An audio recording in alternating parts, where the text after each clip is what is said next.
달러 1150원까지 갈 수도 있다는 전문가들의 예상. 어디에 예상을 해든 지금 달러 바꾸신 분들이 굉장히 고충이 많으십니다.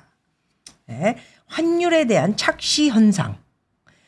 강달러가 약달러. 그리고 정상은 1,500원이어야 지금 우리 무역 적자라든가 무역 뭐 수출 안 되고 수입만 들이다 하면서 적자 보고 있는 우리 대한민국. 주식도 지금 해외 주식 애들이 지금 들어와서 국내 증시 보면은 오늘도 굉장히 많이 내렸다 올랐다 불안한 모습을 보고 있는데요. 외국인들이 기껏 플러스 알파 300, 270 현재는 270 이렇게 사고 있는데 왜 주식이 오를까? 이유가 뭐냐? 아무 이유가 없습니다. 예. 그리고 누가 예측을 했든 전문가들이 지금까지는 예측했던 그 애들이 바로 1,500원까지 갈 것이다. 했던 애들이 다시 말 바꿔가지고 지금은 1,150원 또는 1,100원까지 갈 것이다. 달러 인덱스가 100원 밑으로 떨어지게 되면은 1,150원까지 가는 거 맞습니다. 예. 그러나 그 다음에 어떻게 돼서 착시 현상에 의해 우리가 생각했던 것이 또 아니어서 올라가기 시작하면 한 방에 우리가 훅 압박. 그때 다시 사야 되나? 나 달러 더 떨어지면 난 더 빨리 준비 좀 해줘요. 네, 그렇습니다. 그래서 여러분들에게 지금 떨어지고 있는 상황에서 더 심각한 이야기를 하든 안 하든 의미가 없다. 저는 그렇게 보고요. 지금 어찌됐든 간에 미국도 달러 인덱스에 대한 이런 것들을 좀 선호 잡으면서 그것에 대해 어디까지 지금 자기네들이 내버려 두면서 갈 수 있을까 지켜봐야 될 것 같습니다. 그래서 사신 분들 1,100, 1,300원 중간 레벨 그리고 1,200 한 후반 레벨에 저도 많이 투자가 돼 있기도 합니다. 편안하게 마음을 먹으셨으면 좋겠지만 더 불안해가지고 파신들 팔았다 치자고요. 그래서 그거 팔아가지고 이제 엔화를 사야 된다. 980원이 됐는데 엔화를 산다? 잘 고려하셔야 되고요. 자, 또 하나는 뚝뚝 떨어지는 예금 이자. 이러다 기준금리 밑 돌겠네. 자, 이것 또한 그렇습니다. 달러가 떨어지는 것처럼 예금 금리가 계속해서 마냥 5%, 6%, 4% 갈 거 아니다. 멤버 회원에서 내가 얘기했나? 이미 그 얘기를 저번 주에 말씀드렸습니다.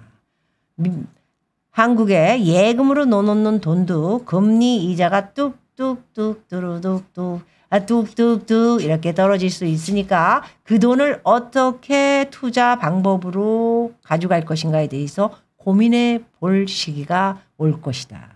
아직 3월까지 예금을 해놓은 사람 저 또한 그렇고요. 다시 또 예금을 했습니다. 4.3이 나오더군요. 물론 저는 제1금융의 안전한 곳에 제일 돈 받을 수 있는 곳에 넣어놨기 때문에 그렇지만 5% 받으신 분들도 꽤 있습니다.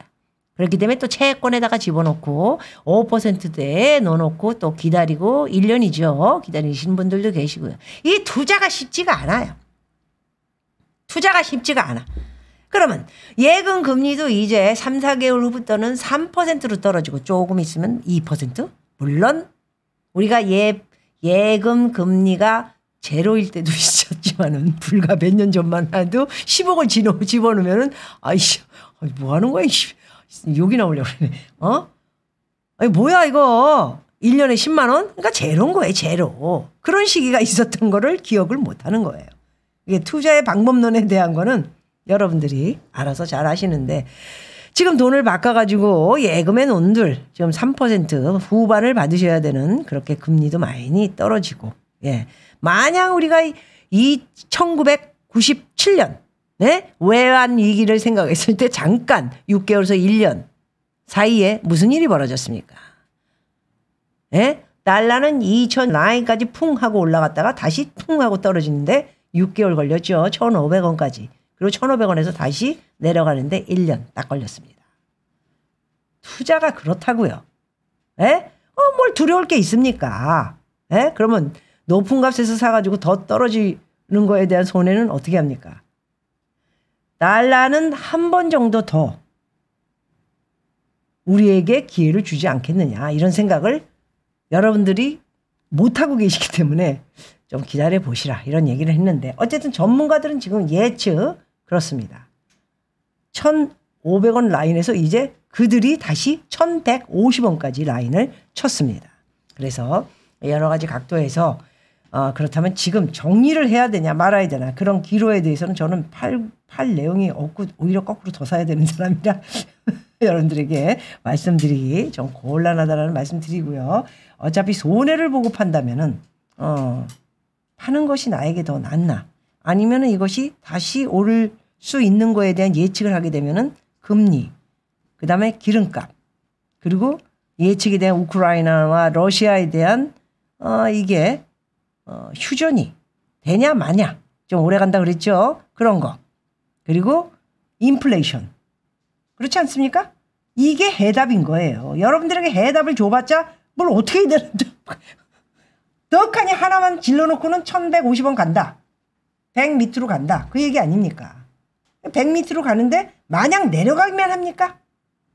마냥 내려가기만 이게 무슨 부동산입니까? 마냥 내려가기만 하는 것은 아니라는 거죠. 지금 시기가 그렇다는 거예요. 인플레이션하고 잡지 못했어요. 그리고 금리가 5%로 가고 있어요.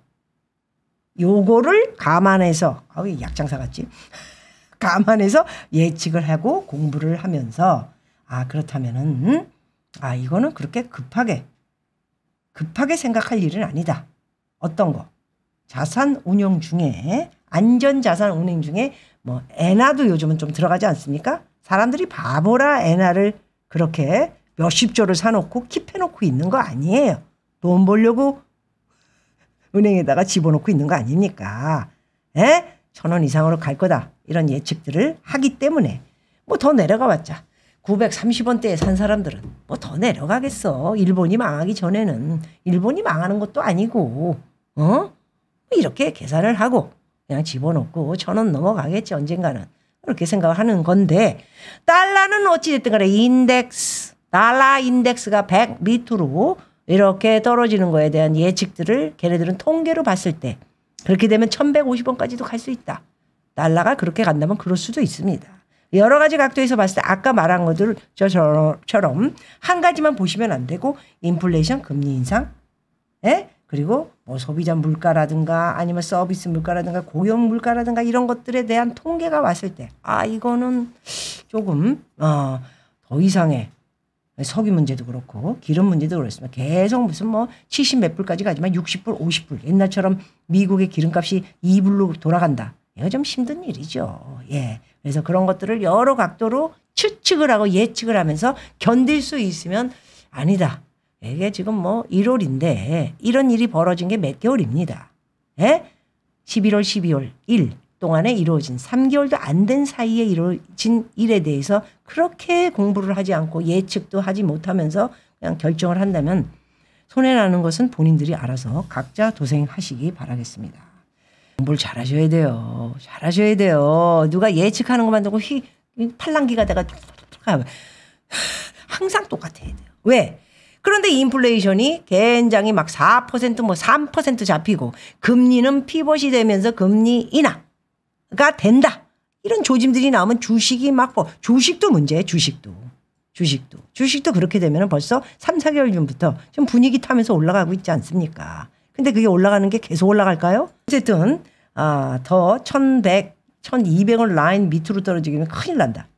빨리 팔아야 된다. 이런 생각을 하고 계시면 손해를 감안하십시오. 그렇게 얘기하고요. 한 방에 이게 훅 가가지고 이렇게 파신 분들은